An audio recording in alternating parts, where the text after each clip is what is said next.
Mesdames et messieurs, on va parler de Un pas de côté, c'est le titre de mon dernier roman. Mais pourquoi? Parce qu'un pas de côté, c'est ce qui va arriver à l'horrible banquier genevois, bien caricatural, qui va faire ce pas de côté et qui va être projeté dans la nature valaisanne avec un inconfort total. Et ce pas de côté, c'est pas seulement un roman, moi c'est une partie aussi de ma vie quand j'accompagne les personnes. Vous pouvez passer la suivante. Je me présente en 2 minutes. Je m'appelle Florence Poulain.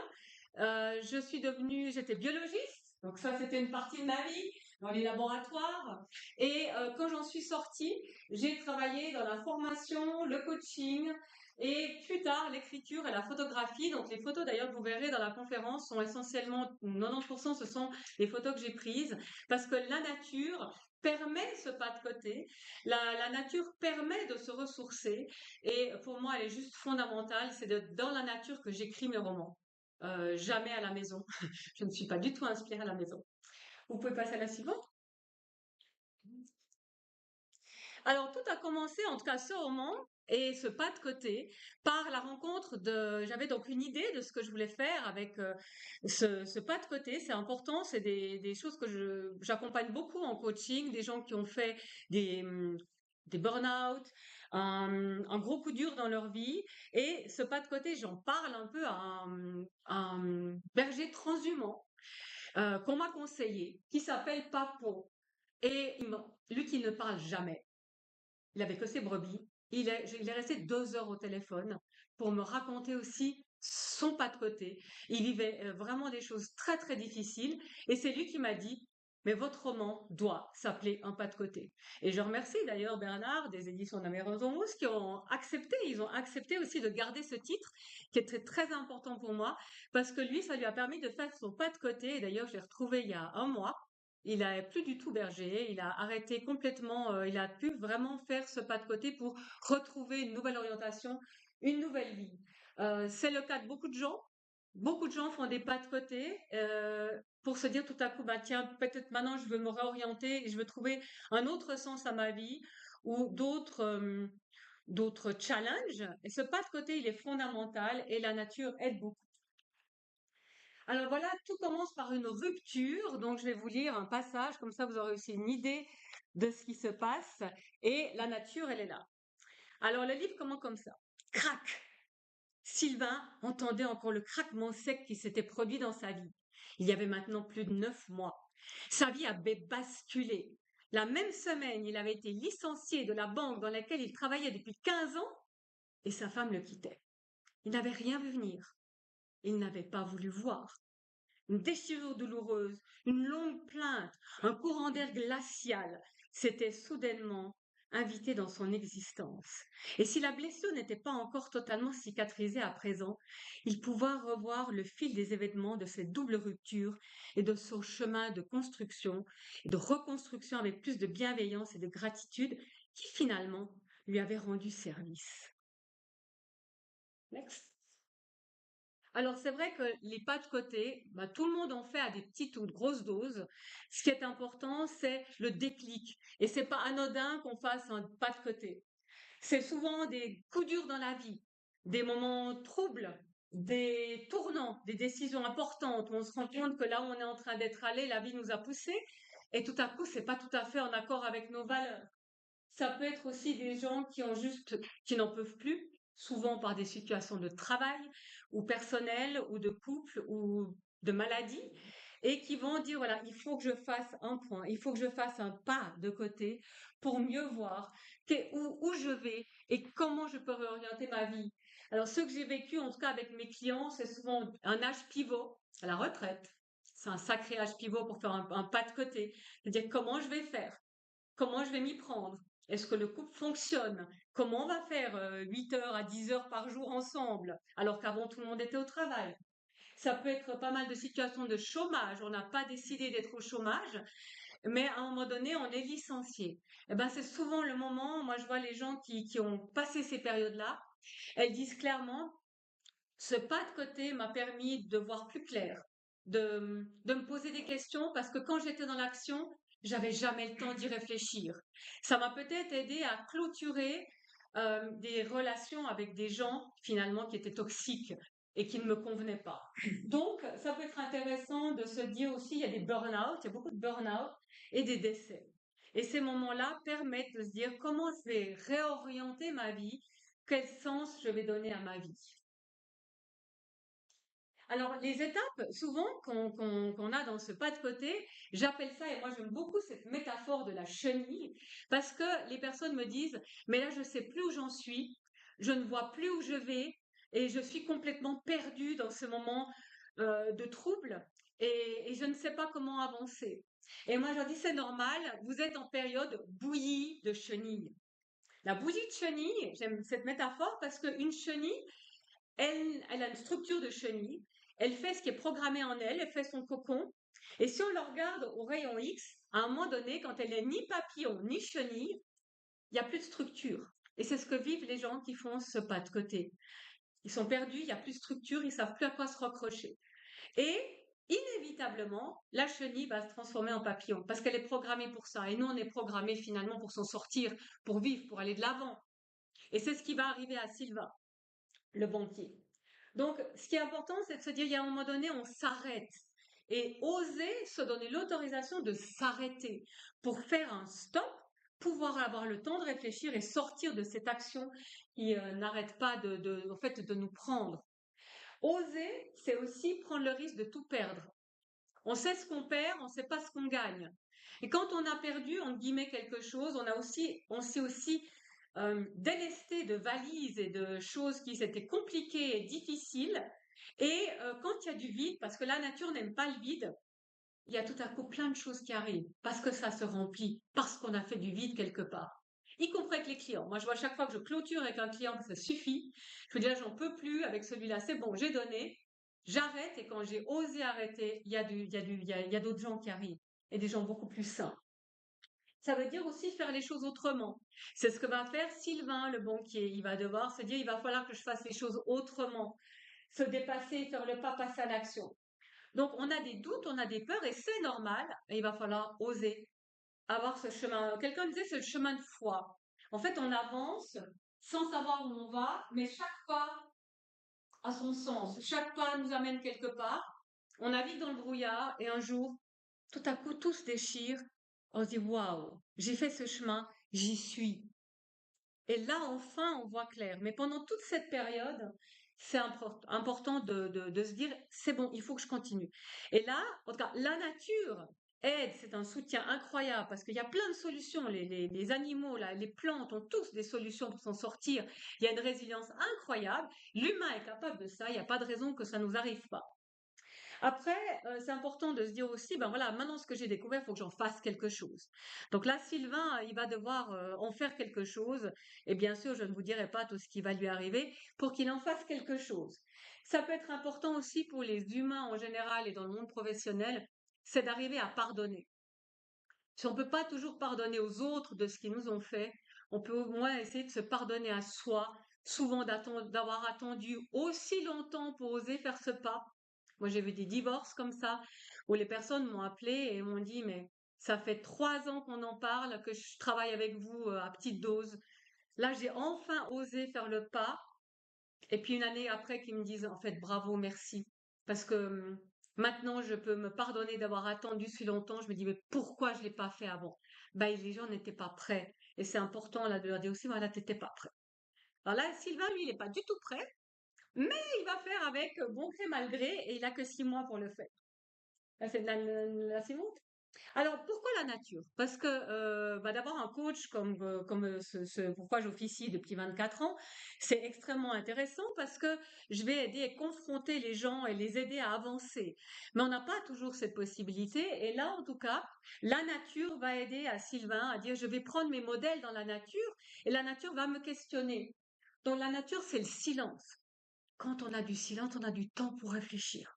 Quand on a 10 heures, 12 heures par jour, seul dehors, et qu'on n'a rien de spécial à faire à part nourrir les chiens, aller chercher les brebis, parce qu'il y a des journées où il n'y a rien, puis il y a des journées où on bosse comme des dingues. Moi, j'ai travaillé avec les bergers, j'ai vu, ils m'ont pas du tout vraiment ménager, hein. J'ai été poser des barrières qui posent des kilos pour bien comprendre ce qu'ils vivaient, que c'était pas une image d'épinal. Et donc, on a du temps, on a la solitude qui permet de se confronter à soi-même, de tourner aussi tous nos questionnements vis-à-vis de nous-mêmes. Et cette solitude, elle est très importante. Et on la retrouve dans la nature aussi. Le silence, la nature, ça pose, ça apaise, ça permet de faire du vide, justement pour pouvoir le remplir d'autres choses. On doit sortir de sa zone de confort, alors particulièrement Sylvain qui adore être en Gucci dans des grandes réceptions, il va en prendre plein la figure, on verra ça tout à l'heure. Mais donc on va faire face à soi-même, à ses faux semblants, et surtout la nature est impitoyable, donc qu'il y ait de la bonne météo, de la mauvaise météo, on doit faire notre job, et le berger en tout cas n'a pas ce choix-là, il doit continuer. Ici, les citadins, on est très bien, on peut se mettre au chaud, mais pas toujours quand on est de la nature. Donc l'important, c'est la prise de la remise en question et la prise de recul qui est énormément favorisée par ce côté de nature. Alors là, je voulais vous lire un petit extrait de nature comme je l'ai décrit un petit peu ici. Hop. Sylvain entendait les clochettes des 700 moutons et des 3 chèvres qui broutaient paisiblement en contrebas. Quel calme, quelle sérénité! Depuis le rocher sur lequel il était assis, il profitait d'une vue imprenable. Les pics des montagnes qui se dessinaient en contre-jour, on aurait dit qu'ils avaient été taillés par un sculpteur au burin, avec précision et lenteur pour leur donner à la fois un aspect sauvage, acéré, décoratif en dentelle, comme pour apporter une touche de beauté et de douceur. Et c'est exactement ça. Si vous faites maintenant quelques secondes de vous remettre en accord avec ces images, vous allez sentir qu'il y a un apaisement, il y a du calme qui vient. Et c'est exactement ce que favorise la nature. Oui. Alors, il y a des études scientifiques. Maintenant, je suis scientifique, donc j'ai beaucoup officié en biologie, mais j'ai fait des neurosciences. C'est important, ces études scientifiques peuvent démontrer vraiment que la nature, si on se promène 20 minutes en ville ou 20 minutes dans la nature, on n'a pas du tout le même ressenti, on n'a pas du tout le même bien-être. Et il y a la sylvothérapie, ils appellent Shirin-yoku, c'est aussi des bains de forêt. Donc maintenant, il y a pas mal de gens qui vont s'immerger dans la nature pour retrouver le calme et la paix qu'on ne trouve plus tout à fait dans nos villes, où on se fait très souvent euh, insulter, où il y a des gens qui sont énervés, stressés. Dans la nature, normalement, on n'a pas ça. Suivant. Alors, biologiquement parlant, parce qu'on a toujours l'impression de mettre la biologie dans des choses. Là, vous avez une image de l'activité cérébrale.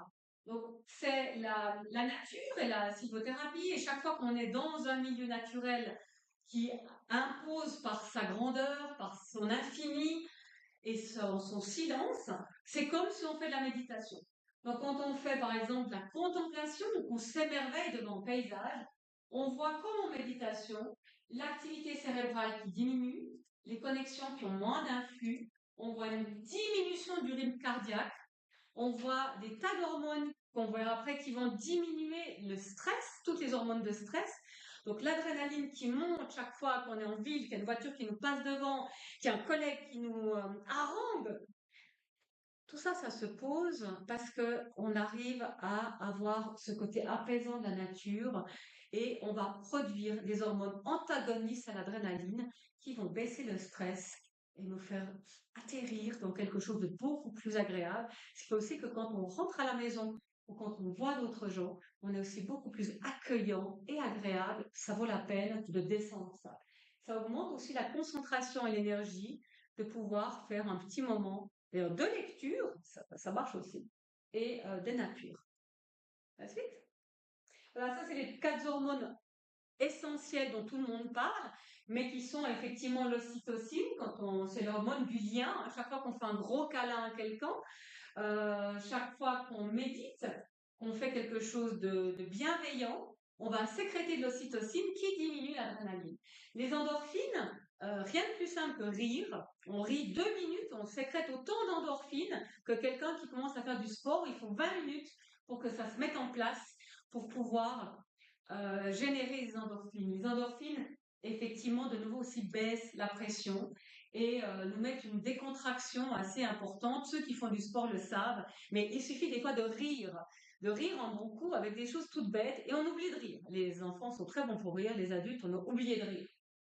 La sérotonine, c'est justement quand on est dans la nature, c'est quand on est bien, on a un côté de gratitude, on est heureux, on dit oh c'est joli, ça, magnifique, oh quel plaisir, même au volant entre Lausanne et Genève, on y arrive. Je teste ça régulièrement. À descendre, on dit ok ça sert à rien de m'énerver, regarde, oh un magnifique coucher de soleil, ou ben voilà quelqu'un qui est sympa, il a fait un petit signe, et toutes ces petites choses positives descendent le stress. La dopamine, c'est l'hormone de la récompense. Donc, chaque fois qu'on a quelque chose qui nous fait une récompense, on est content, on a gagné quelque chose, on a un sourire en face, on a des petites victoires, on sécrète de la dopamine, c'est aussi un anti-stress. Oui. Alors, le banquier Sylvain, bah, lui, il est passé par tout ça. Il a une rupture importante, il doit sortir de sa zone de confort, il se retrouve coincé dans un alpage avec un confort vraiment, vraiment très spartiate. Il doit être très souvent seul, mais seul avec plein d'animaux, mais plus d'humains à qui parler. Il aura un petit moment, hein, le berger, mais pas tout le temps, largement pas tout le temps. Donc, il va aussi devoir cohabiter avec les loups qui font peur. Il y a beaucoup de gens qui ont encore peur des loups. Là, il va en avoir moins peur. Il va aussi revoir beaucoup de choses sur la famille. Et il doit être avec des moutons qui ne sont pas réputés pour être des animaux les plus intelligents, mais qui sont sympas. Et il va devoir faire aussi face à ses peurs, à son passé. Il va se retrouver dans des situations difficiles. Et tout ça va émerger et va l'obliger finalement à faire son pas de côté. Et c'est ça qui va donner un autre sens à sa vie, c'est en observant les autres. Alors un peu plus en détail, pour la prochaine s'il vous plaît, il va être transporté dans cet univers. Alors ça change la banque au pied du jet d'eau, en costard cravate, ça c'est sûr, avec faire un risotto sur un peu de bois qui vient pas du restaurant, se retrouver dans le brouillard. Et ça c'est toutes des situations que j'ai été vivre avec eux, en tout cas, pour pouvoir faire en sorte que ce soit très réaliste dans le roman et pouvoir en parler. Alors la prochaine s'il vous plaît. Alors ça j'avais encore mis un petit bout ici, dans cette merveille de la nature. C'était le soleil déclinait. Le ciel se teintait de couleurs orangées et amplifiait les ombres de la vallée. Les quelques nuages épars créaient des plages d'ombre et des zones de lumière jaune foncé, donnant un contraste magnifique. Impossible de rester insensible à tant de beauté. Seuls les cris des rapaces, comme les vautours fauves, les gypaètes, les aigles et les milans, et le sifflement du vent brisaient le silence. Quand vous êtes là-dedans, vous êtes transporté dedans. Et c'est un roman qui fait du bien aussi parce qu'on peut aussi nous-mêmes vivre avec ces paysages qui nous font du bien en le lisant. La prochaine. Alors voilà, la renaissance de Sylvain. Pour pouvoir renaître grâce à la nature, il va falloir qu'il remette en place toutes ses conceptions. Donc il est passé d'un couple très BCBG dans des fiestas, il va remettre en lien dans son couple parce qu'il va rencontrer Alain qui lui aura eu des choses très très dures dans sa vie et finalement il réalisera que ce que ce berger lui dit a peut-être du sens et c'est peut-être pas pour rien que son couple n'a pas marché. Donc il va revoir son couple, ça va être en partie sa renaissance. La prochaine s'il vous plaît. Il va devoir aussi se remettre en question sur l'idée de la famille et des enfants. Il faut imaginer que c'est juste l'horreur d'avoir une famille avec des gamins qui chialent, c'est exactement l'idée qu'il avait, que c'était impossible. Et il va tomber sur une meute de loups. Il va avoir absolument plein de choses merveilleuses et il va pouvoir comprendre comment se tissent les liens familiaux et qu'est-ce qui est important finalement dans la vie et que la famille c'est juste fondamental. La prochaine. Petite chose qu'il va apprendre au passage, il va apprendre à reconnaître les empreintes de chien. Donc, pour rendre l'empreinte de chien, quand vous tirez une diagonale entre les coussinets du chien, vous coupez un coussinet. Si c'est un loup, vous ne coupez jamais. Donc, si vous voyez des traces cet hiver, ou dans la boue, ou dans le Jura, regardez bien, malheureusement, 99% du temps, c'est les chiens. Mais de temps en temps, vous aurez peut-être la chance de tomber sur un loup. Donc, il apprend plein de choses aussi. Et dans les romans, moi, j'aime bien aussi donner le côté biologique, apprendre qu'on apprenne des choses, pas juste une histoire, mais quelque chose où on apprend quelque chose. La suite? Alors, il va aussi se remettre en question son cycle de management. et l'importance de chacun dans l'équipe. Il pensait qu'il était le meilleur et il va voir comment les chiens sont organisés. Ils ont tous une hiérarchie, ils ont tous un rôle et grâce aux chiens, il va pouvoir remettre en question et regarder porter un autre regard sur sa manière de manager et comprendre pourquoi il a été licencié parce qu'il pensait évidemment qu'il était le meilleur. Suivant, s'il vous plaît. Et tous ces conditionnements familiaux, on porte des valises de nos conditionnements familiaux. Il fallait que tu sois ça, ton grand-père il est comme ça, ta mère elle est comme ça, etc. Il va remettre en lien tout ça parce qu'il va tomber sur de l'histoire de sa famille, qui va changer de nouveau son regard sur ce qu'il pensait être du béton. Il va voir que toutes ses convictions s'effritent, même les histoires familiales. Et ceci dit, ça, ce sont des vrais témoignages historiques que on m'a laissé l'autorisation de les publier. Il y a un vrai témoignage historique là qui est ressorti et que j'ai utilisé dans le roman. La prochaine, s'il vous plaît. Merci. Il va parler de lâcher prise, retrouver un peu d'humilité, ça ne lui fait pas de mal, parce qu'il va se retrouver dans cette nature hostile et que finalement l'humain n'est qu'une toute petite chose dans la nature, sans griffes, sans rien, que lui qui se pensait tout puissant n'est absolument pas puissant, et que quand les éléments sont déchaînés, l'humain n'est vraiment rien là au milieu. Donc ça le ramène à un peu plus d'humilité, ça ne lui fait pas de mal. Et puis, il va aussi remettre en question en apprenant beaucoup de choses. Les a priori de citadins. Alors, ce que les bergers, en tout cas, disent beaucoup, c'est leur pire ennemi, c'est pas le loup, en fait. C'est le citadin. Parce que le citadin, il pense que la montagne est à lui. On vient faire du trail, on vient faire du VTT. Et puis, les gens ne respectent pas les panneaux qui disent qu'il y a des gens qui travaillent avec des chiens de protection, qui justement protègent contre le loup et les prédateurs. Il n'y a pas que le loup, il y a lynx aussi et d'autres. Et puis, il y a toute une information à faire et finalement, les bergers nous disent ça. Le citadin est vraiment très imbu de lui-même. Il pense que la montagne est à lui et il faut juste qu'il apprenne à pousser son vélo, à faire en sorte qu'on ne traverse pas un troupeau. Il va se faire aboyer, mais c'est le job, c'est vraiment leur job.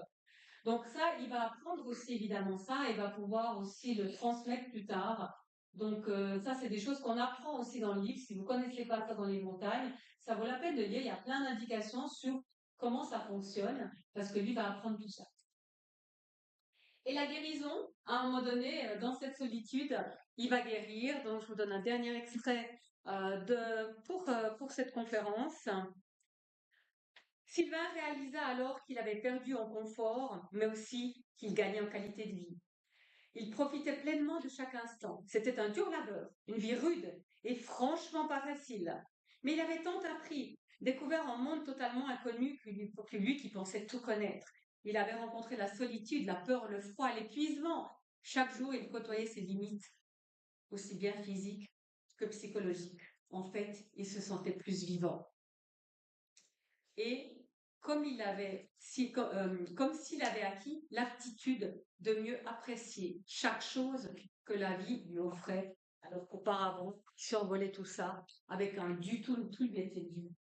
Donc c'est vrai que ce pas de côté, voilà la suivante, ce pas de côté, donc c'est important, ça permet de faire cette remise en question. Et là, un des bergers m'a écrit ça. Alors, je vous dis pas, il y a toute la préface, elle est bien piquée des verres. Hein. Bravo à Sylvain qui a osé entamer cette difficile initiation malgré le handicap de sa basse condition. Quand même, hein. De départ, comment peut-on être banquier ou manager ou les deux? Au XXIe siècle, c'est dépassé. Il a su s'élever loin au-dessus de sa condition de devenir berger, n'est pas à la portée de tout le monde, et c'est un berger qui le dit. Et c'est vrai que c'est ça que je vois aussi dans les personnes que j'accompagne. Quand elles font leur pas de côté, c'est vraiment leur dire bravo, vous avez osé, bravo, vous l'avez fait, bravo, vous êtes sorti de votre zone de confort. Et les gens ont l'impression d'avoir une renaissance, d'avoir tout à coup autre chose devant eux et se félicitent d'ailleurs d'avoir fait ce pas. Petit clin d'œil, j'ai été à Nantes cet été et je suis tombée sur l'éloge du pas de côté. En fait, le sculpteur voulait remercier la ville de Nantes justement d'avoir eu le courage d'avoir des nouveaux points de vue et lui il fait vraiment des attitudes un peu contemplatives sur le monde et d'avoir osé faire ses pas de côté. J'ai trouvé assez amusant d'aller faire la photo à côté. Donc ça, c'est un petit clin d'œil de cet été. Et la citation que j'aime beaucoup, c'est vraiment cette solitude. La solitude est un bien-être essentiel afin d'entrer en connexion avec son moi profond. C'est peut-être le seul moment où on peut entrer en connexion avec soi-même, parce qu'il y règne alors un silence d'apaisement, de quiétude, d'une âme libre. Et ça, c'est important, ayant accepté ses parts d'ombre et de lumière. On a tous nos parts d'ombre et de lumière. Et la lumière, on la voit souvent, ou des fois, on a de la peine à l'accepter. La part d'ombre, c'est des fois compliqué. Et on arrive à s'en sortir que quand on a fait les deux, vraiment. Et c'est un beau travail, et on peut se féliciter. Voilà, merci. Si vous avez des questions, la suivante. Après, vous me retrouvez au stand des éditions de la Maison Rose, avec le pas de côté. Et puis pour ceux qui s'intéressent, j'ai fait un autre roman à Yellowstone, où il y a aussi pas mal de pas de côté, finalement. Merci. Qui a des questions? Pas de questions? On va dire que c'était super clair. En tout cas, moi, je vous souhaite un bon pas de côté si vous en avez à faire. Et puis, si vous en avez déjà fait, félicitez-vous de l'avoir fait. Parce que c'est pas à la portée de tout le monde, comme devenir berger, c'est pas à la portée de tout le monde. Bonne fin d'après-midi, bonne fin de dimanche. Au revoir.